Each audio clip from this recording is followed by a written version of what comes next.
అయితే మనము వేకువ జాముననే లేస్తాం కదా! వేకువ జాముననే ఎందుకు లేస్తాము అంటే, మార్కు సువార్త ఒకటో అధ్యాయము 35 వచనాన్ని ఒకసారి మనం చదువుకుందాము. ఆయన పెందలకడనే లేచి, ఇంకను చాలా చీకటి ఉండగానే బయలుదేరి అరణ్య ప్రదేశమునకు వెళ్ళి, అక్కడ ప్రార్థన చేయుచుండెను.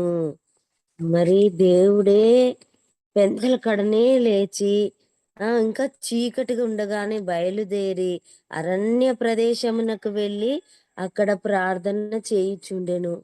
మరి దేవుడే ప్రార్థన చేశారు. మరి మనం ఆయనలో మనం ఎంత? మరి దేవుడు ప్రార్థన జేస్తే మరి మనకు ఎలాంటి కష్టాలు, బాధలు, అలాంటి పరిస్థితిలో మరి మనం గూడా ఏం జేయాలి మరి దేవుడు నిజంగా మనం ఇంత మంచి సమయము పెందలకడనే లేచి, మరి వేకువజామున లేచి 5-6 సమయము అసలు దేవుడు దూతలు మన ప్రార్థన ఆలకించే సమయం ఎప్పుడంటే మాక్సిమం మామూలుగా 3-5 అంట.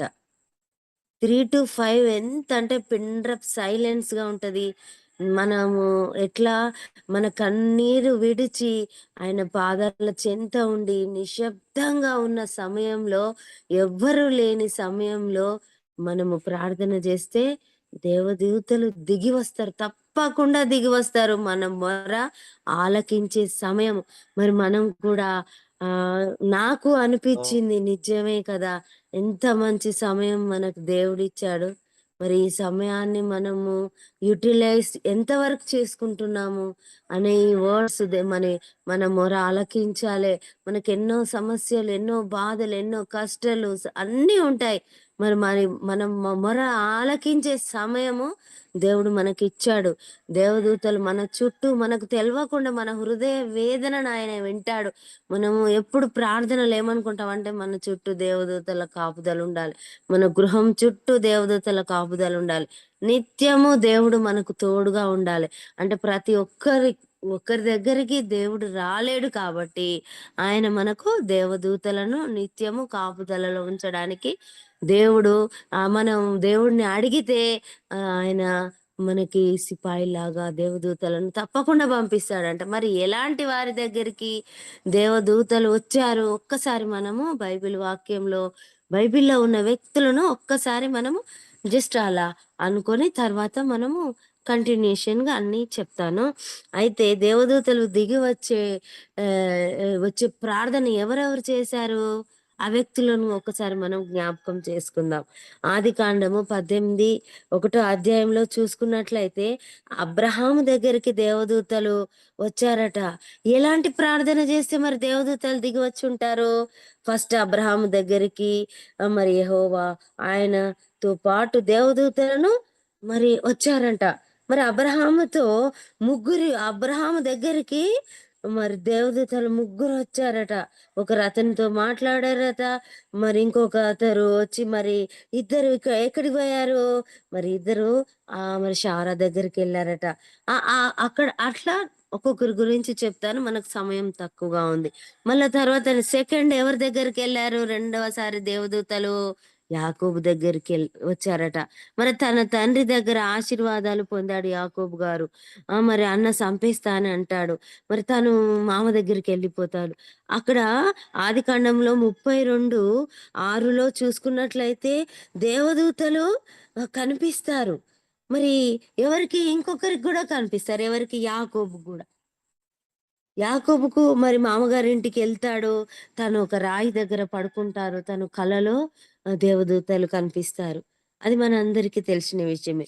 మళ్ళీ ఇంకొక వ్యక్తి ఎవరంటే మోషేకి గూడా దేవదూత కనిపిస్తారు. ఎక్కడ? హెబ్రీయులకు రాసిన పత్రిక 3 అధ్యాయం 1 వచనంలో చూసుకున్నట్లయితే యెహోవా దూత అగ్ని జ్వాల నుండి దేవదూత కనిపిస్తారు.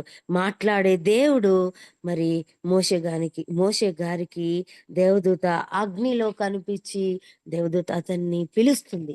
పిలిసి మరి ఏం చేస్తుంది? మనందరికి ఆ విషయం కూడా తెలుసు కదా! మరి అలాగే నాలుగో వ్యక్తి ఎవరంటే ఏలియా ఏలియాకు. ఏలియా గారికి గూడా దేవదూత కనిపిస్తుంది. ఎప్పుడు ఎలాంటి సమయంలో యెజెబెలు చంపుతా అని బ్రతకనిస్తుందా అనే సమయంలో దేవదూత అతనికి కనిపిస్తుంది. ఒకటో రాజులో 19 అధ్యాయంలో మనం చూసుకున్నట్లయితే ఏలియాకు దేవదూత ఎప్పుడు కనిపిచ్చింది? ఏమిచ్చింది? తనకు రొట్టెనిచ్చింది, బుడ్డిలో నీళ్లను ఇస్తుంది. 2 సార్లు కొట్టి మరి లేపుతుంది. అప్పుడు నిద్రలో పోతుంటే అతనికి "నువ్వు 40 రోజులు ప్రయాణం చేయాలి ఏలియా, లే" అని ఆయన కన్‌ఫ్యూజన్‌లో ఉన్నప్పుడు దేవదూత కనిపిస్తుంది. అలాగే మళ్ళీ ఎలీషా గారికి కూడా దేవదూతల సమూహము కనిపిస్తుంది. ఎలీషా శిష్యునికి దేవదూతలు కనిపిస్తారు. ఎలీషాని పట్టుకోవడానికి పెద్ద సమూహం కనిపిస్తుంది. అక్కడ సైనికులు అందరూ అక్కడ ఉన్నప్పుడు ఎలీషాకు కన్‌ఫ్యూజన్‌లో ఉన్నప్పుడు దేవదూతలు కనిపిస్తారు. ఇక్కడ బాగా గమనించండి. మనము నిస్సహాయ స్థితిలో ఏమి జేయని పరిస్థితిలో కన్‌ఫ్యూజన్‌గా ఉండి, మన హృదయము, మన ఆత్మ రోదిస్తున్న సమయంలో మన తెలవకుండా మన చుట్టూ దేవదూతల సమూహం అనేది దేవుడు మనకు తప్పకుండా పంపిస్తాడు. అలాగే దానియేలు కూడా మరి ప్రార్థన చేస్తాడు. నెబుకద్రెజరు బబులోను రాజ్యంలోనికొచ్చినప్పుడు దేవుడు ఇచ్చిన ప్రవచనం ఏమిటంటే, మేము 70 సంవత్సరాల తర్వాత బయటికి మరి వస్తారు కదా! వీళ్ళు మన 47 సంవత్సరాల తర్వాత వాళ్ళు 47 సంవత్సరాల తర్వాత బయటికి మనల్ని పంపిస్తారా లేదా అని అడుగుతారు. ఐగుప్తులు కానానుకు పోతారు. అయ్యా! మేము 70 సంవత్సరాలున్నాము.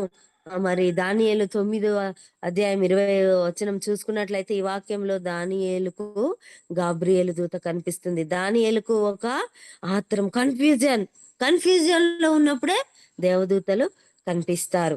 ఇలా పాత నిబంధనలో మళ్ళా 6 కనిపిస్తారు. 6 వ్యక్తులకి. కొత్త నిబంధనలో కూడా మరి లూకా సువార్తలో జకరియా గారికి కూడా మరి బాప్తిసం ఇచ్చు యెహోవా తండ్రి జకర్యాకు పిల్లలు మరి కనని స్టేజ్‌లో దేవదూతలు తనకి కనిపిస్తారు. బాప్తిసం ఇచ్చు యెహోవా మరి ఇట్లా ఏమంటాడు?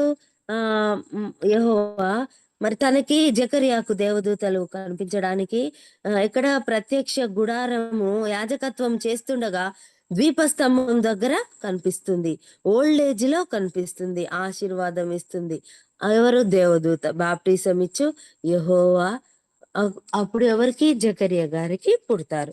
అట్లా మళ్ళీ ఇంకెవరికి నెక్స్ట్ పర్సను మరి ఎక్కడ కొత్త నిబంధనలో మరియ గారికి. మరియకు దేవదూత కనిపిస్తుంది. దయాప్రాప్తురాలా నీకు శుభము కలుగుతుంది. నువ్వు గర్భవతివై కుమారుని కనేదెవు అని దేవదూత మరియ గారికి ఏ పరిస్థితిలో దేవుని దయలో ఉండే సమయంలో, ఆమె ఒంటరిగా ఉన్న సమయంలో దేవదూత ఆమెకు ప్రత్యక్షమై బలహీన పరిస్థితుల్లో ఉన్న ఆమెకు దేవదూత మరి ఆమెకు ఆ పరిస్థితిలో ఉన్నప్పుడు, బలహీన పరిస్థితిలో ఉన్నప్పుడు మరియకు గూడా దేవదూత కనిపిస్తుంది. మరి యేసుకు మరి దేవదూత యేసు ప్రభుకు గూడా దేవదూత కనిపిస్తుంది. ఎప్పుడు? మత్తయి 4 అధ్యాయము 11 అధ్యాయం వచనంలో చూసుకున్నట్లయితే 40 రోజులు యేసుక్రీస్తు ఉపవాసం ఉన్న సమయంలో బలహీన పరిస్థితిలో, నిస్సహాయ స్థితిలో ఉన్నప్పుడు దేవదూతలు వచ్చి సహాయం చేస్తారు.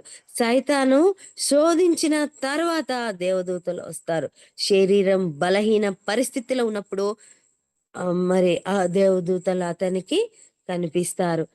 ఇలా చూసుకున్నట్లయితే అపోస్తలుడైన యోహానుకు, పౌలుకి ఇలా పద్మాసు దీపంలో యోహానుకు మరి యేసుక్రీస్తు ఉన్నాడు, ఉన్నవాడను, అనువాడను నేను, అల్ఫాయు ఒమేగాయు నేను అని అంటాడు. 7 సంఘముల గురించి తెలిపిన తర్వాత నీవు చనిపోతావు అని దేవదూత పద్మాసు దీపంలో మరి పడేస్తుంది. అంటే అప్పుడు దేవదూతలు అతనికి మరి కనిపిస్తారంట. మరి క్రొత్త నిబంధనలో జకర్యా బలహీనతలో, మరియా బలహీనతలో, యేసుక్రీస్తు బలహీనతలో, అపోస్తులుడైన పేతురుకు, పౌలుకు, మరి యోహానుకు వీళ్ళు స్ట్రాంగ్ అయిన వ్యక్తులు. కానీ బలహీన పరిస్థితిలో ఉన్నప్పుడు వాళ్ళకి దేవదూతలు కనిపిస్తారు. ఎక్కడ ప్రార్థించే సమయంలో దేవదూతలు కనిపిస్తున్నారంటే మరి ఎప్పుడు కనిపిస్తారు మరి? మరి కీర్తనలు 34:7లో చూసుకున్నట్లయితే యెహోవా యందు భయభక్తులు కలిగిన వారికి ఆయన దూత కావలి ఉండి వారిని రక్షిస్తది. మరి కీర్తనలు 91:1లో చూసుకున్నట్లయితే నీ మార్గములన్నిటిలో నిన్ను కాపాడుటకు ఆయన నిన్ను గూర్చి తన దేవదూతలకు ఆజ్ఞ ఇచ్చును. మరి అలాగే లూకా 15:10లో చూసుకున్నట్లయితే ఒక పాపి మారు మనసు పొందినప్పుడు పరలోకంలో దేవదూతలు పండుగ చేసుకుంటారట. మరి దేవుని వాక్యం ఎంత మంచిగా సెలవిస్తుంది గదా! యేసు ప్రభు గారు కూడా చీకటితోనే లేచి ప్రార్థించేవారు అని మార్కు 1 అధ్యాయము 35లో కూడా చక్కగా ప్రస్తావించబడింది గదా! మరి దేనిలో ఒక్క చోట ప్రార్థిస్తే దేవదూతలు కనిపిస్తుంది. యేసుక్రీస్తు 40 రోజులు ప్రార్థన చేసిన సమయంలో దేవదూతలు కనిపించారు. దేవుడు ఆయన దూతలతో మనకు దేవుడు ఏర్పాటు చేస్తాడు. హెబ్రీ 1:14లో మన అవసరతలను బట్టి భరించలేని వేదనలో ఉన్నప్పుడు, భయంలో, దడలో సహాయం చేసే వాళ్ళు ఎవ్వరు లేని పరిస్థితిలో మరి దేవుడు మన కోసము దేవదూతలను పంపిస్తాడట. మనం బలహీనతలో ఒంటరిగా ఉన్న సమయంలో ఆయన దేవదూతలను పంపుతారు. ఇక మా మా వల్ల కాదయ్యా! ఇంగా మనం నిస్సహాయ స్థితిలో ఏమి చేయని పరిస్థితిలో అయ్యా! అని ఆయన వైపు చూస్తే ఆయన అదే సమయంలో మీరు ఒంటరి వారు కారు. మనల్ని బలహీనపరచడానికి ఆయన దేవదూతలను పంపిస్తాడు. మనకు దేవదూతలు కనపడా కనపడలేదే అని అనుకుంటాము. కానీ మనకు తెలియకుండా మనము దేవుణ్ణి మన మనసులో అనుకుంటే, మనము ఆయనను అడిగితే, మన వేదనను తెలుసుకొని వెంటనే ఆయన మరి ప్రతి చోట ప్రతిసారి దేవదూతలొస్తారట. మరి మనకు రాలేదే అని మనం ఎప్పుడు అనుకోకూడదు. దేవదూతల పరిచర్య మనకు జరుగుతుంది. తప్పకుండా జరుగుతుంది. మరి దేవదూతలు ఎప్పుడొస్తారంటే, దేవదూతల ప్రార్థన పెదాలతో చేసేది కాదు. శరీరము చేతులెత్తి ప్రార్థన చేస్తే కాదు. మోకాళ్ళుండి చేసే ప్రార్థన కాదు. ఎట్లా మరి దేవదూతలతో చేసే ప్రార్థన, ఆత్మతో చేసే ప్రార్థన. మన లోపల ఆత్మలో ప్రార్థన చేయాలే, ప్రార్థన జరగాలే. అప్పుడు ఆత్మతో ప్రార్థిస్తున్నప్పుడు ఆ కనెక్షన్ ఉన్న వాళ్ళకు మాత్రమే దేవదూతల మరి మన దగ్గరికొస్తారట. యేసుతో మరి వ్యక్తిత్వము ఎలా ఉండాలే? సహవాసము చేసే వాళ్ళలాగా ఉండాలే. బైబిల్ వాక్యం సెలవిస్తుంది. యేసుతో ఒక వ్యక్తిగత సహవాసం చేసే వాళ్ళకే, దేవునితో ఫ్రెండ్‌షిప్ చేసే వాళ్ళకే పరలోక రాజ్యంతో ఒక కనెక్షన్, ఒక వ్యక్తిగతమైన సం సంబంధం కలిగి ఉన్న నీవు ఏం చేస్తున్నా సరే మరి ఆయన మన ప్రార్థన ఆలకిస్తాడు. మన ప్రార్థన అంటే ఎట్లా ఉండాలి? ఆత్మలోకంతో కనెక్షన్ ఉంటే తండ్రి అని మనం దేవుణ్ణి అడిగితే తప్పకుండా దేవుడు దిగి వస్తాడు. మరి తనతో పాటు దేవదూతలను పంపిస్తాడు. నీవు ఏ సమయంలో ఉన్నా, నిద్రలో ఉన్నా, మరి నువ్వు పాటలు పాడుతున్నా, ఎప్పుడు మరి నీ ఆత్మ దేవునితో కనెక్షన్ ఉన్నప్పుడు ప్రార్థన చేస్తే నిత్యము దేవుడు నీ మొర ఆలకిస్తాడు. దేవదూతలు వస్తారు. నీకు ఆత్మతో కనెక్షన్ ఉన్నప్పుడే వస్తారు. మరి దేవదూతలు మన అంతరంగంలో ఆత్మ మొరపెట్టినప్పుడు దేవదూతలు వస్తారు. దేవునితో ఎలా కనెక్ట్ అవ్వాలి? యేసు యొక్క సిలువ నీ కళ్ళ ముందు కనిపించాలి. నీవు ప్రభువు యొక్క బల్ల తీసుకునే సమయంలో నీవు ఆయన ముఖము సిలువను నీ కళ్ళ ముందు ఉంచుకోవాలి. ఏ సమయంలోనైనా దేవుని ధ్యానించుకోవాలి. నీవు దేవునితో కనెక్షన్ పెట్టుకోవాలి. యేసుక్రీస్తు రక్తం చేత, జీవం చేత కనెక్షన్ పెట్టుకోవాలి.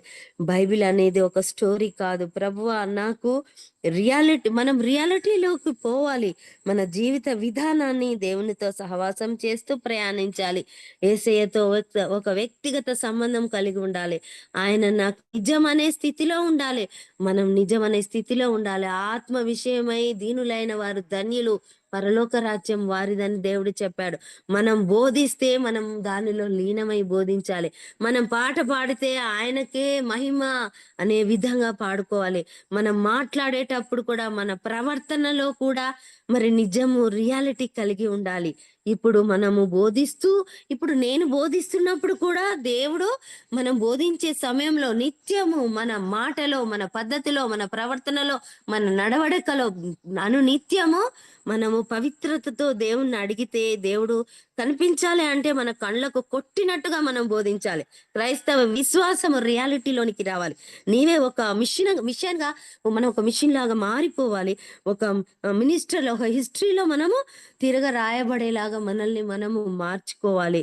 మనము అలా ఉన్నట్లయితే దేవదూతలు ఎందుకు రారు? దేవదూతలు దిగి వస్తారు మనం ప్రార్థిస్తే. మనం పవిత్రతంగా ఉండి మన ఆత్మ విషయంలో పవిత్రంగా ఉండాలి. గట్టిగా స్ట్రాంగ్‌గా ఉండి నేను చేస్తా దేవుడు మరి దేవదూతలు నా దగ్గర ఉన్నారు అని మనం నిత్యం అనుకొని మరి ఎంత పవిత్రంగా ఉండి మనం ఎంత పరిశుద్ధంగా ఉంటే మరి దేవునితో కనెక్షన్ ఆత్మ విషయంలో మనం ఉంటే దేవదూతల కార్యము తప్పకుండా జరుగుతుంది. దేవదూతలు వచ్చే సమయంలో అగ్ని జ్వాలలు కలుగుతాయట. కొంతమందికి ముఖముపై తైలం వస్తుందట. చెమటలొస్తాయట. మరి మనము నిరంతరము క్రీస్తుతో కనెక్షన్ కలిగి ఉండాలి. ఎందుకు ఉండలేము? ఉంటాము. అది మన ఆత్మ విషయంలో స్వచ్ఛతతో మరి అనునిత్యము మన చుట్టూ ఉన్న వాళ్ళు మనల్ని జూసి హ్మ్. మనల్ని చూసి ఇన్‌స్పైర్ కావాలి. నిజమే గదా! ఈ ఒక క్రైస్తవ బిడ్డగా ఈమె ఇట్లా మెలుగుతుందే అని మనల్ని ఒక ఎగ్జాంపుల్‌గా తీసుకునే విధంగా మనం ఎందుకు మారొద్దు? ఒక క్రైస్తవులుగా ఉన్నంత మాత్రాన సరిపోదు. మన ఆత్మ విషయమై దుఃఖపడాలి, శ్రమ పడాలి, కష్టాలలో, కన్నీళ్లలో, వేదనలో అన్నీ తట్టుకోవాలి. మన కాలాలు ఎలాగుంటాయో మన శరీరం గూడా ప్రతిదానికి అలా కలెక్ట్ అయి ఉంటే దేవదూతలు మన దగ్గరికి వస్తారు, దిగి వస్తారు. ఆ నమ్మకం, ఆ విశ్వాసం ఉంటే మన ఆత్మంలో దేవుడు నిత్యము మనతో ఉంటాడు. దేవదూతలు మన చుట్టూ ఉంటారు. మరి ఈ వాక్యము ఈరోజు నాకు